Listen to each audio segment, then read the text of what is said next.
अस्सलामु अलैकुम वरहमतुल्लाहि वबरकातुहू। उम्मीद है कि आप तमाम बफ़ज़्ल ताला माउल खैर होंगे।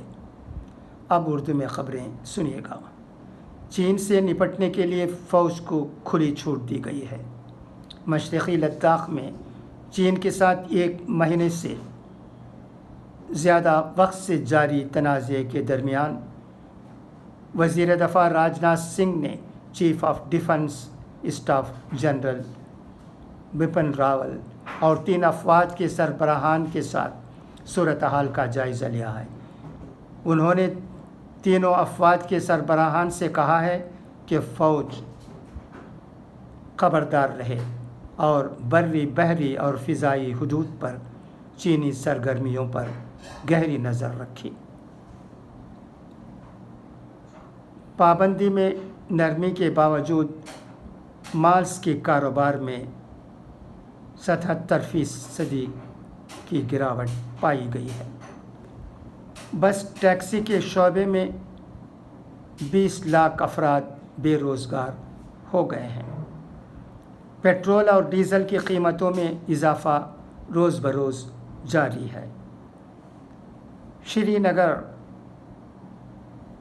के तसादम में 3 मकामी जंगजू हलाक हुए हैं। सिक्योरिटी फ़ोर्स का कोई जानी नुकसान नहीं हुआ है। तसादम वाले रिहायशी मकान को जुज़वी नुकसान पहुंचा है। औरंगाबाद की जामिया मस्जिद को क्वारंटाइन सेंटर बनाया गया है। ऐसा कई मस्जिदों में हुआ है। तमिलनाडु में भी हुआ है। आम्बूर के मसाजिद में भी हुआ है। इंतज़ामात आम्बूर में अच्छी तरह हुए थे, आपको याद होगा।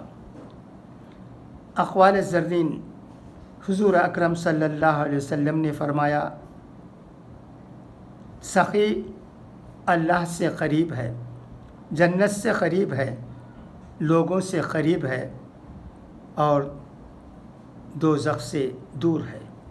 बख़ील अल्लाह से दूर है, जन्नत से दूर है और लोगों से दूर है और दोज़ख से क़रीब है।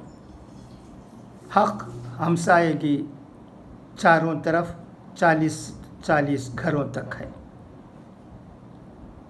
हुज़ूर अकरम सल्लल्लाहु अलैहि वसल्लम का एक और क़ौल है, गरीबों के साथ हमेशा दोस्ती रखो और अमीरों की मजलिस से परहेज़ करो।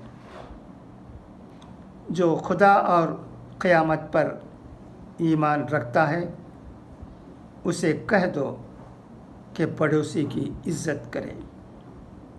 जिसे सलामती की ज़रूरत हो उसे खामोशी इख्तियार करनी चाहिए।